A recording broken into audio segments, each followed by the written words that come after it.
mente pueda presentar lo mejor de sí misma y generar una energía de cordura, calma y claridad, es imprescindible ir liberándola de ataduras, impedimentos, velos y autoengaños, labor a la que hay que entregarse con motivación y persistencia. Ciertamente.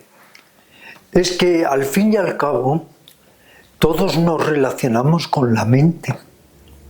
Se ha dicho ya en la antigua psicología de Oriente, la mente es el mundo es la mente. Y grandes maestros como Buda decían, todo surge de la mente, todo se fundamenta en la mente. Y realmente para que algo pueda cambiar, esto lo repito muy a menudo, tiene que cambiar la mente, y por eso lo que urge ya es modificar, cambiar la mente, ir poco a poco logrando que el lado equilibrado, sano, lúcido, compasivo de la mente aflore y por el contrario ir debilitando hasta su anulación ese lado neurótico, destructivo de nuestra propia mente. Precisamente ayer en la sesión de meditación en Sadak, en tu centro de yoga, tratamos justo el tema de la mente, el de cambiar la mente, modificarla para generar una mente nueva. A esto hacías alusión a la hora de justamente tratar de cambiar o revertir esas tendencias insanas de la mente. ¿Por qué crees que la mente genera esa tendencia oscura o insana, por decirlo de alguna manera? Porque nuestra mente está discapacitada. No dudo que haya personas que tengan una mente cabal, equilibrada, cuerda, atinada, pero la mayoría de las personas tenemos una mente en principio discapacitada y hay que tener la humildad y la sensatez de reconocer mi mente no está totalmente bien, no es una mente ordenada, no es una mente equilibrada, no es una mente en la que afloren tendencias constructivas y cooperantes. Por el contrario, muchas veces en nuestra mente, como iremos viendo, hay tendencias muy destructivas y muy autodestructivas. Ayer que vi que estabas en las dos sesiones de meditación, recordarás que efectivamente, como acabas de hacerlo, estuve hablando de cómo cuando algo no nos gusta, lo cambiamos. Completamente. Unos zapatos no te sientan bien, te hacen daño, los cambias. Cambias de automóvil, cambias de prendas, cambias incluso de pareja, cambias de domicilio, cambias de nacionalidad, cambias de país, cambias de amigos. Pero bueno, y sin embargo esta mente conflictiva, caótica, que genera tantísimo sufrimiento, no la cambiamos. Como le decía un maestro a su discípulo, si tu mente te atormenta, si tu mente no te gusta, si tu mente no genera armonía, equilibrio, cámbiala. Y lo que realmente tenemos que hacer y ponernos ciertamente manos a la obra es cambiar la mente, sacar de la mente lo mejor y no dejar estar siempre conduciéndonos por lo peor, lo más hostil, lo más conflictivo, lo más neurótico de nuestra mente. Y no hay técnica de autorrealización en Oriente, en la psicología de las profundidades de Oriente, no hay técnica, no hay propósito, no hay método, no hay intención que no sea modificar, embellecer y equilibrar esta mente. La gente, por un prurito absurdo, por ego, no reconoce, no autopercibe que su mente es una gran neurótica y que de la ofuscación solo sale ofuscación. Completamente. Y lo que hay que hacer es modificar, girar, cambiar la mente para que pueda reportarnos, en lugar de ofuscación, claridad, en lugar de oscuridad, lucidez, en lugar de confusión, entendimiento correcto. Y vemos que lo que impera en este planeta entre los seres humanos es un entendimiento totalmente incorrecto. Y la guerra comienza aquí, porque la mente está llena de desorden, de confusión, de avaricia, de celos, de odio, de rabia.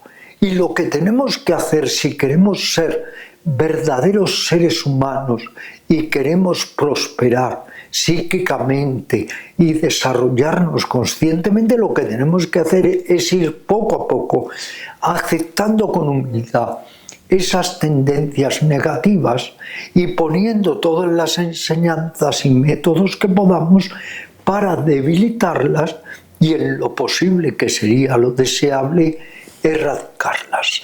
Y de la misma manera que cuando un recipiente lo vacías puedes volver a llenarlo, si conseguimos evacuar todas esas tendencias negativas, por su propia naturaleza empezarán a aflorar, a surgir tendencias positivas que tenemos que reafirmar, porque luego veremos, Silvia, cómo podemos trabajar en este laboratorio viviente que es la mente para, por un lado, debilitar, erradicar las tendencias nocivas y, por otro lado, propiciar, estimular, desarrollar las tendencias constructivas. En tu libro, e incluso en muchas de las clases en SADAC, citas 3 raíces de lo insano, por decirlo de alguna manera. Mencionas así lo que podrían ser esas tendencias más insanas de la mente, que son 3: la ofuscación, la avidez y la aversión. Me gustaría poder tratarlas de forma individual y luego aunar un poco esta sabiduría para arrojar luz sobre esas 3 tendencias al mismo tiempo. ¿Qué es la ofuscación exactamente? Bueno, la ofuscación es de donde nacen todas las otras tendencias negativas. O sea, es el origen, la raíz. Porque, claro, una persona, si no está ofuscada, no puede dejarse dominar por el demonio de los celos. Una persona, si no está ofuscada, no puede dejarse gobernar, dominar por la envidia, la rabia, el rencor, el resentimiento. Quiero decir que el caldo de cultivo de todas las tendencias neuróticas, nocivas, perversas, es precisamente la ofuscación. ¿Qué es la ofuscación? Gran pregunta. La ofuscación es visión incorrecta. La ofuscación es entendimiento totalmente incorrecto. Es lo que llamaríamos la ignorancia básica de la mente, la nesciencia, que en lugar de ver las cosas como son, las vemos todas deformadas, sobre todo por nuestro ego, por nuestras experiencias pasadas, por nuestros códigos, por nuestros viejos patrones, por lo que llamaríamos todo ese flujo de emociones soterradas que hay en el trasfondo, en la recámara de nuestra mente. Ofuscación es que no vemos las cosas como son. Sería una visión deformada de la totalmente realidad. Deformada, y claro, cuando la visión es incorrecta, el proceder mental, verbal, emocional y físico es igualmente incorrecto. Y genera ignorancia en general. Genera ignorancia, la ignorancia genera todo tipo de conflictos, de contradicciones. La ignorancia genera una energía muy, muy nociva. A propósito de la ofuscación, el propio Buda dice: todos los estados perjudiciales de la mente tienen sus raíces en la ignorancia y convergen en la ignorancia. Al abolir la ignorancia, todos los demás estados perjudiciales serán abolidos. Yo entiendo aquí que Buda con ignorancia también se refería un poco a ofuscación. ¿Puede ser? Sí, por supuesto. Ofuscación, ignorancia, nesciencia, o sea, todo lo que es ese entendimiento incorrecto. Y efectivamente, si no hubiera ofuscación, habría guerras. Podría estar pasando la enorme calamidad la hecatombe vergonzosa de lo que está pasando en la actualidad, si no hubiera ofuscación. ¿De dónde vienen las guerras?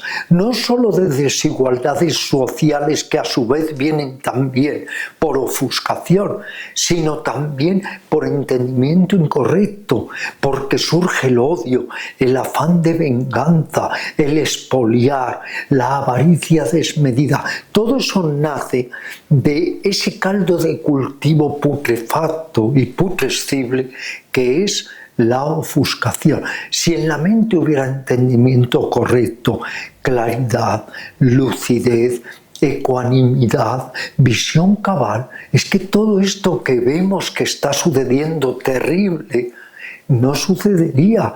Luego es que, por eso vuelvo a insistir, hay que modificar la mente. Hay que lograr que la conciencia interior aflore y sea capaz de ver las cosas como son, y cuando uno ve las cosas como son, procede en consecuencia. Hay un antiguo adagio, muy antiguo, que reza: si tú sabes algo y no lo pones en práctica, es que no sabes. Es una teoría, es un teorema, pero no es la realidad. Hay que ir poco a poco utilizando métodos, estrategias para ir disipando los velos de la ofuscación y que podamos asimismo desenraizar todas esas negatividades, venenos tóxicos de la mente humana. Otra de las raíces de lo insano en la mente, o lo que también denominamos como tendencia insana, es la avidez. ¿A qué nos estamos refiriendo con avidez? La avidez es terrible. La avidez es avaricia, es apego desmesurado, es codicia desatada. La avidez mueve el mundo para mal. Es lo que sería sed en el budismo, la sed de no tener suficiente. Efectivamente, sed, anhelo desmedido de todo a toda costa, de todo a toda costa. Además, eso no tiene fin. La avidez no tiene fin, la avidez es una fiebre que va a más. Crees que la puedes satisfacer, pero no, es como una boa que no tiene estómago, que no tiene fondo, y todo lo que vas cogiendo, acumulando, te vas apoderando de ello, es para más. Es como el que tiene mucha sed y está bebiendo agua del mar o está comiendo pescado en salazón. La avidez hoy en día, la codicia, y seguramente siempre desde que existe el ser humano, lo domina, lo controla, lo pervierte absolutamente todo. Y la avidez es la que crea guerras, hostilidades, todo tipo de rabias, las llamadas luchas de clase que siguen tan activas hoy en día como siempre. Toman determinados cauces, pero siguen igual. El problema enorme entre el que tiene y el que no tiene. Esas riquezas fabulosas, totalmente ya desmesuradas, que hacen que millones de seres humanos vivan en tan malas condiciones.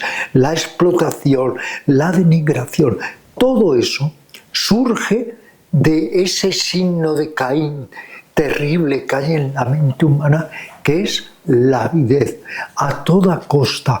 Por eso la avidez no tiene nunca reparos. Es todo lo contrario del amor, la compasión, la generosidad y el sentido cooperante del ser humano. ¿La entiendes como apego? Apego desmesurado, apego a todo, apego al poder, apego al estatus, apego a mi hijo, pero no el hijo de los demás. El apego y todo lo que ello genera en actitudes. Terrible, en actitudes físicas, mentales, emocionales, verbales. Es el peor de los apegos. ¿Cuál es? Justo te iba a preguntar apego esto. A las ideas, a las ideologías, a los conceptos. Por un puñado de conceptos, el ser humano llega a matar, a encarcelar, a denigrar. El apego es terrible, porque el apego es aferramiento y el apego no tiene fin. ¿Y cuáles son sus antídotos? Claro, la generosidad, el amor, el sentido cooperante, el desapego. Muchas veces llevamos en nuestra mente una cloaca. Esto no le gusta a la gente que lo diga, pero yo me lo digo a mí mismo. ¿Cuántas veces me digo a mí mismo, Ramiro, hay que conseguir que la cloaca de la mente se vuelva un campo de amapolas, un campo de flores, porque si no, en lugar de dar a los demás lo mejor de nosotros, les estamos dando siempre lo peor. Explotamos, denigramos, manipulamos, porque hay muchos tipos de manipulación.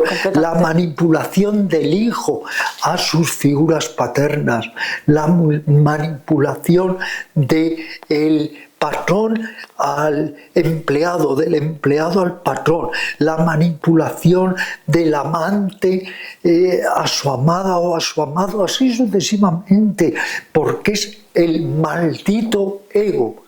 Y el ego no tiene un pase, el ego no tiene nada bueno. Todo esto que dice la nueva era, el ego, para quererte mucho. No, el ego tiene que ser un esclavo, el ego tiene que ser un siervo, el ego tiene que ser un mayordomo. Como el ego nos domine, estamos absolutamente perdidos. En una vista con ego nunca puede haber una visión de amor, de cooperación, solo hay lo mío.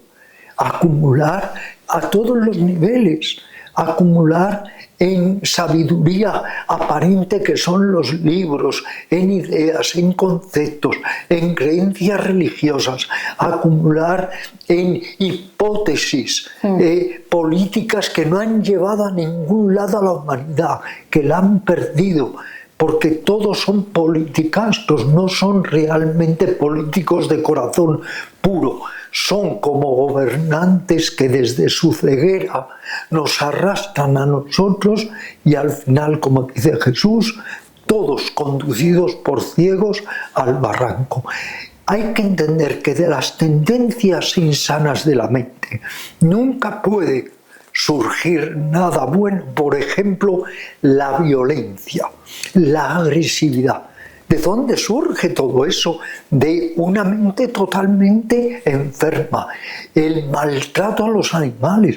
Pero si es que esto es vergonzoso, que en nuestra época se siga maltratando sistemáticamente a los animales y los gobiernos ofrezcan cosas que nunca llevan a la práctica, nos hacen promesas que nunca cumplen. Por ejemplo, los gatos callejeros maltratados, ignorados, hambrientos, y así sucesivamente. La tauromaquia disfrazada de cultura. No, eso ya es terrible. Disfrazado de cultura. Yo he dejado claro a lo largo de toda mi vida, desde que era un niño, que nunca jamás tendré como amigo ni a un cazador, ni a un torero amante de los toros.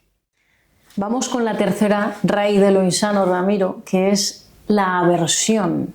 ¿Qué es exactamente la aversión? La aversión es rechazo, antipatía, hostilidad, rabia, rencor, odio, crueldad.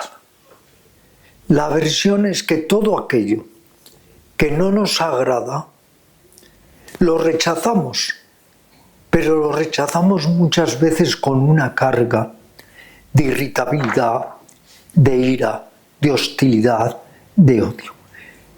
Una de las corrientes es el apego, el aferramiento, la adicción. La otra es la aversión, el rechazo, la antipatía, el odio. Y todos nos estamos siempre moviendo en ese circuito tan difícil de salvar, que es el de, por un lado, lo que me agrada, me apego, me aferro. Por otro lado, lo que me desagrada, me despierta rabia, frustración, odio, hostilidad. Y estamos ahí metidos, como en una especie de ping-pong mental, pasando del apego y el aferramiento a la rabia, el odio, el rencor, la frustración. Hay que tratar de salir de ese campo de concentración a través de la visión clara, entendimiento correcto, ecuanimidad, aceptación consciente. En realidad, cuando yo estudié este tema contigo y con las enseñanzas a través de tus libros, me di cuenta de que la mayoría estamos atrapados en esa red de lo que me gusta, lo que no me gusta, de lo que quiero hacer y lo que me agrada, de lo que no quiero saber nada, y en realidad no te das cuenta y caes en una verdadera red de ti mismo, de tus gustos y de tus disgustos. Exacto. Nunca puedes estar en equilibrio ni en medio. Y como la vida te va a traer sí o sí algo que a lo mejor te displace, como no sepas navegar ahí en esas aguas, digamos, y mantenerte estable, te vas a hundir. Sí, hay un antiguo adagio que reza, se lo repito mucho a los alumnos y a mí mismo: la vida se encarga de desbaratarlo todo. Por supuesto. Todos los días hay un problema, y cuando crees que ya has solucionado los problemas, surge por otro lado un problema inesperado. Dificultades, dificultades, eso forma parte de esa gran y a veces implacable maestra que es precisamente la vida, que es un reto, que es un desafío continuo, pero que tenemos que encontrar, como digo en mi novela El Fakir, un equilibrio sobre el alambre de la vida. Cuando nos vamos a ir demasiado hacia un lado, corregimos hacia el otro lado y viceversa, y tratamos de mantener la ecuanimidad, la armonía, a pesar de las circunstancias cambiantes. El término vicisitud quiere decir alternancia. Cuando hablamos de vicisitudes es que todo está alternando. A veces vienen los vientos del oeste, a veces vienen los vientos del este, pero todo está fluyendo, todo está alternando. Hay cosas que nos placen, hay cosas que nos displacen.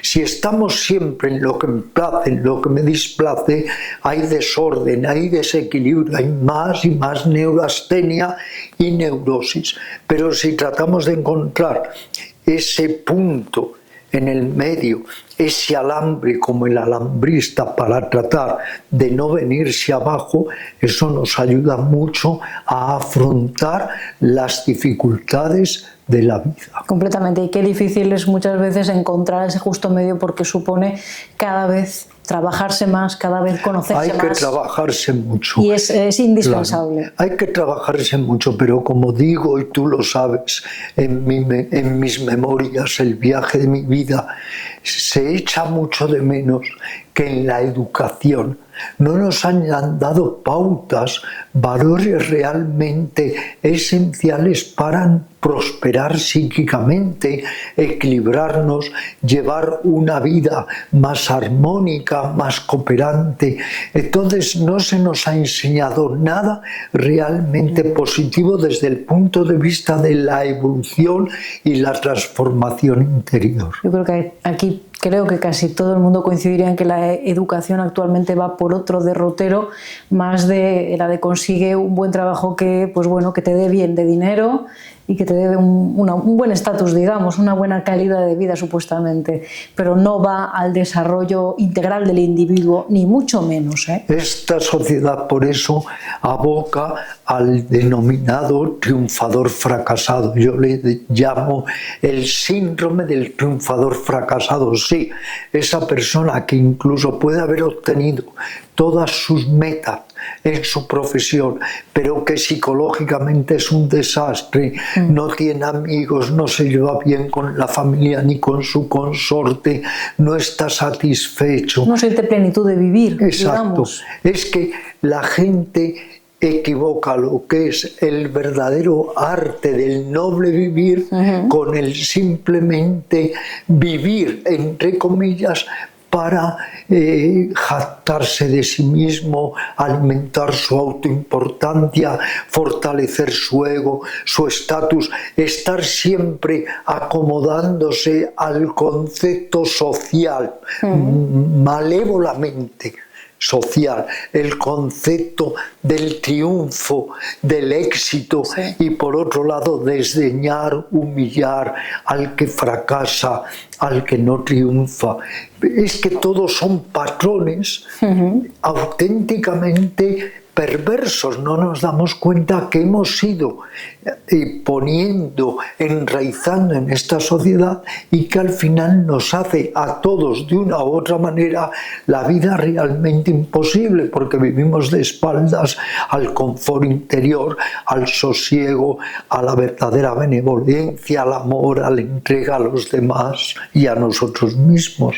Justo hace nada acabas de citar otros dos obstáculos que citas en tu libro, por ejemplo en El cambio interior, pero también lo citas en otros libros. Hay otros dos obstáculos, y uno es el de la importancia desmedida de sí mismo y el de la malevolencia.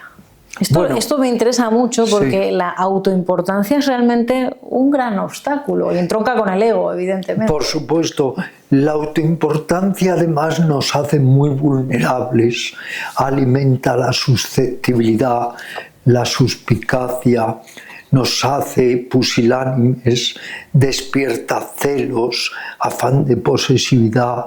La autoimportancia es que de alguna manera estamos venerando una etiqueta en nosotros, porque claro, al final uno nunca sabe quién es, pero estás valorando, idolatrando una serie de características en ti que son como los puntales de esa autoimportancia, porque esta sociedad te lo ha dicho, o tu familia o el entorno en el que vives, pero estás sirviendo a una nube que pasa y que no tiene ninguna consistencia ni ninguna persistencia. Si al final de nuestras vidas nos diéramos cuenta de qué poco nos ha servido esa especie de vanagloria, ¿de qué nos ha servido? Estás ahí pudriéndote en un lecho como todos vamos a pudrirnos, estamos acabando con esta vida, y en realidad todo eso, ¿de qué nos ha servido? ¿Es al final una creencia más? ¿Qué? ¿Es una creencia más? Es una creencia que nos han insuflado desde niños, sobre todo el entorno. ¿Y qué sucede al final? Que hemos vivido en base a un espejismo. Ahora resulta que toda la vida he estado creyendo que yo bebía agua y lo que estaba es tomando hiel. O sea, no confundamos la miel con la hiel, pero por una distorsión mental estamos tomando lo que es nocivo, lo que en lugar de acelerar nuestra evolución consciente la refrena y la retrasa, lo estamos tomando por algo constructivo. Es como una persona que crea que un veneno es un bálsamo para su salud, y lo que está haciendo toda su vida es envenenarse. Y esta sociedad nos está envenenando, pero es que nadie tiene la capacidad de reconocer todo esto es veneno.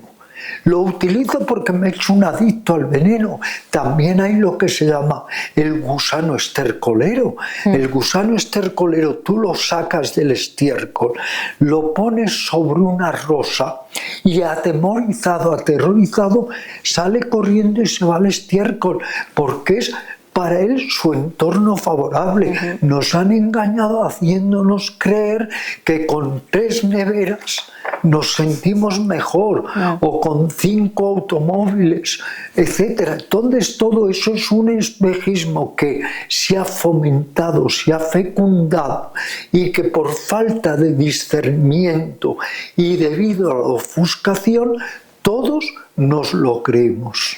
En esta cuestión de la importancia de sí, yo creo que todo el mundo creo que es capaz de reconocer a una persona egocéntrica, pero fíjate que quizá que cuanto más conocimiento o cuanta más sutileza adquirimos con la vida, pues es posible disfrazar ese egocentrismo con mucha sutileza. Sí, claro, hay expertos. Los grandes narcisistas tienen ese don.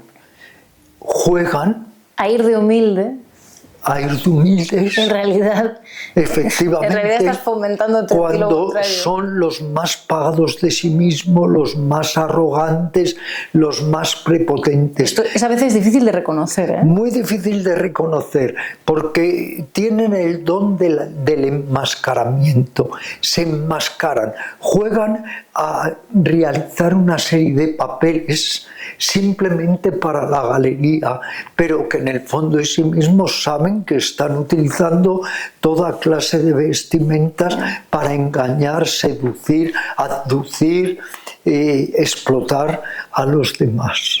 El último obstáculo, Ramiro, la malevolencia, la maldad, dijéramos. Lo peor que hay en la mente humana es la maldad. O sea, en la mente humana, mira, puede llegar a haber estupidez, puede llegar a haber simplismo, puede llegar a haber ignorancia, necedad, infantilismo, toda clase de neuras. Todo eso es permisible. Pero una mente en la que hay maldad es para salir corriendo. Lo primero, como decía Buda, con mentes así más vale ser como un elefante caminando en solitario.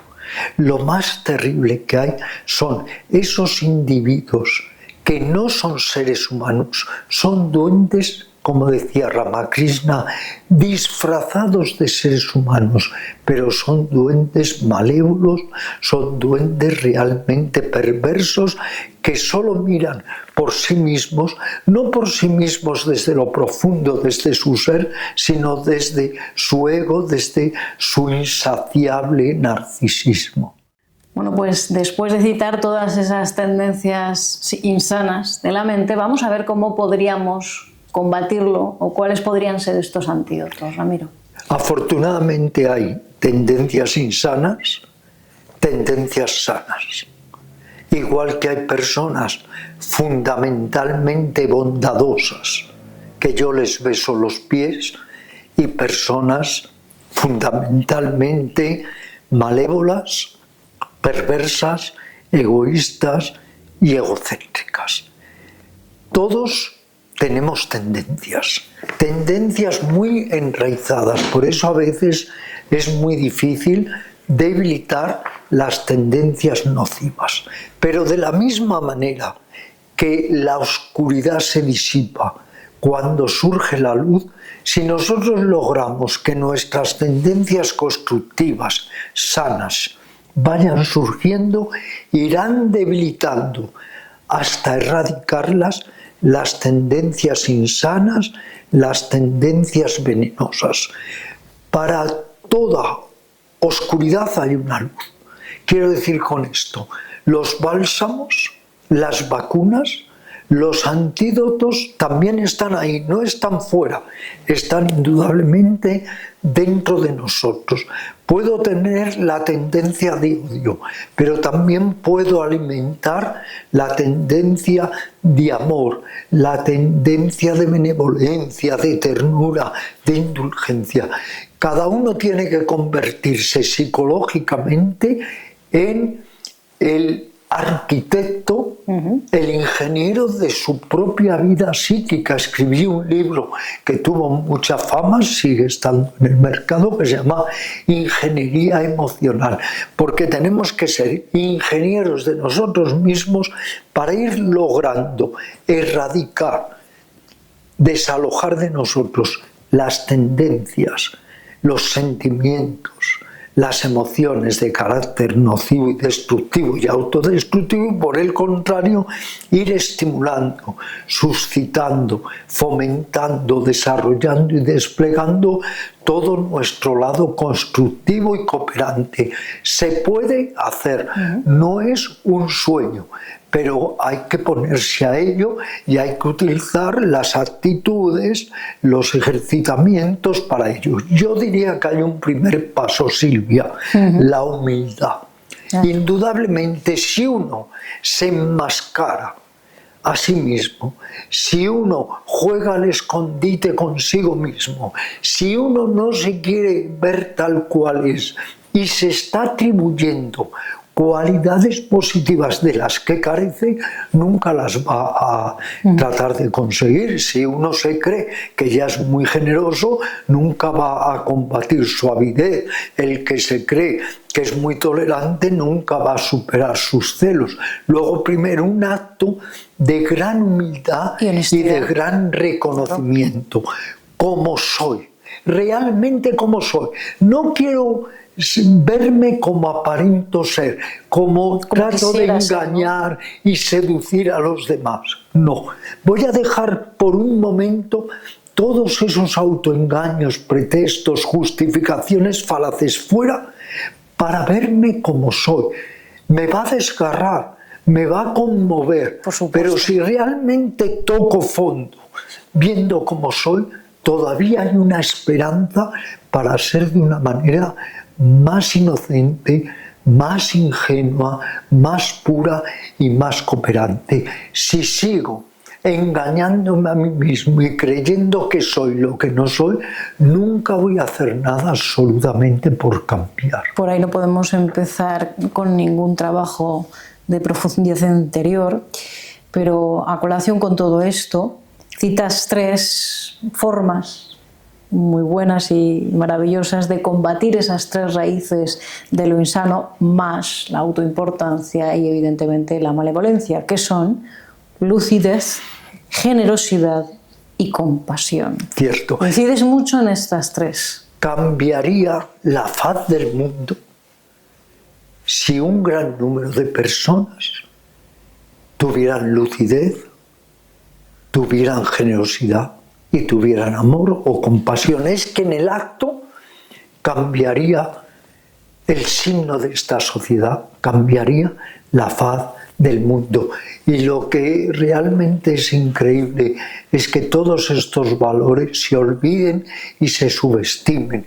Y por eso he dicho más de una vez que me identifico totalmente con Hermann Hesse, cuando desalentado dijo: no creo en ninguno de los valores de esta sociedad. Hay que modificar y cambiar todo desde la raíz. Hay que cimentar todo de nuevo. El suelo se ha puesto de una manera totalmente incorrecta. La casa se ha levantado de una forma incorrecta. No olvidemos que tanto Jesús como Buda utilizan la parábola de la casa para la mente. Buda dice: si tu casa está mal techada, entrarán el granizo, la lluvia, la nieve. Si tu mente, quiere decir, está mal formada, mal construida, van a entrar todas esas emociones perversas.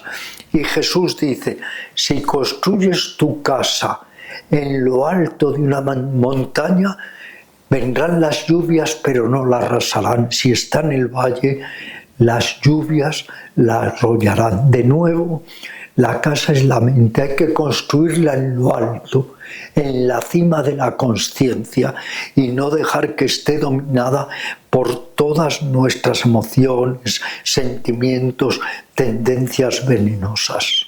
Ayer precisamente, durante la clase de meditación, que siempre dedicamos esos momentos a indagar y en los que tú das una charla maravillosa sobre el tema, pero fíjate, hicimos una meditación que yo hacía tiempo que no hacía, que fue la última, en la última meditación, que fue la de reconocer en nosotros una tendencia insana.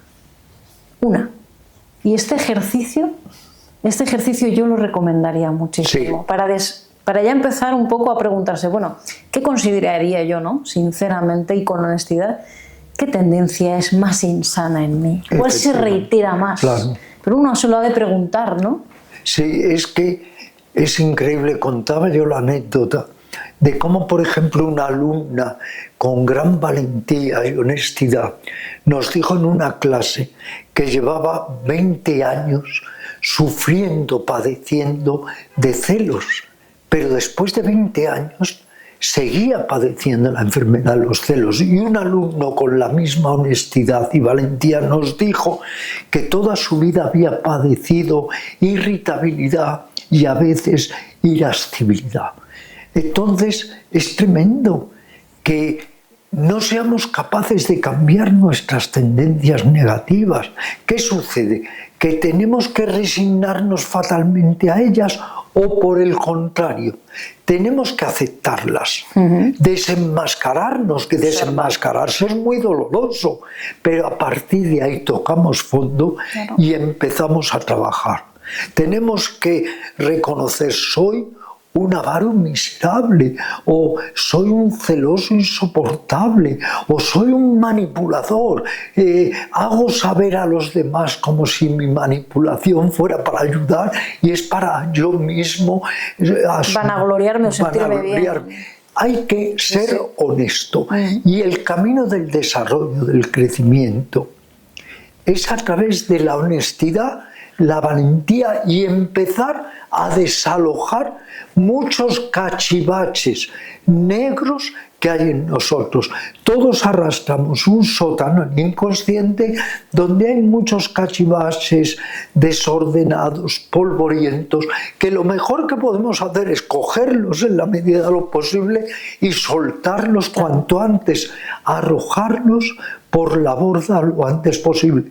Pero como si nos fueran utensilios muy queridos, los mantenemos: celos, envidia, rabia, odio, afán de venganza. Pero bueno, todo eso que hace, lo único que hace es malograr nuestra vida y dificultar aún más la vida de los demás. Si tuviéramos un poco de inteligencia práctica, de inteligencia fundamental, nos daríamos cuenta que lo mejor que podemos hacer por nosotros y por los demás es cooperar con nuestros coincidentes vitales. Es que es lo lógico. Si hay náufragos en un mar, que se ayuden entre ellos. Si estamos todos en este entorno a veces tan desagradable, hostil, competitivo, ayudémonos, no nos convirtamos unos para otros como los peores enemigos o los peores lobos, pero esto demuestra que nuestra mente, se diga lo que se diga y digan lo que digan los narcisistas y los psiquiatras y los psicólogos, nuestra mente es una mente discapacitada, una mente que no está bien, simple y llanamente, y que hay que tratar de reconstruirla, y por eso surgieron todas las enseñanzas antiguas, porque estos primeros yogis, estos primeros meditadores se dieron cuenta en sí mismos: esto no funciona bien, voy a tratar de que este reloj, que es un desastre, comience a funcionar de una manera más favorable para mí y para los demás.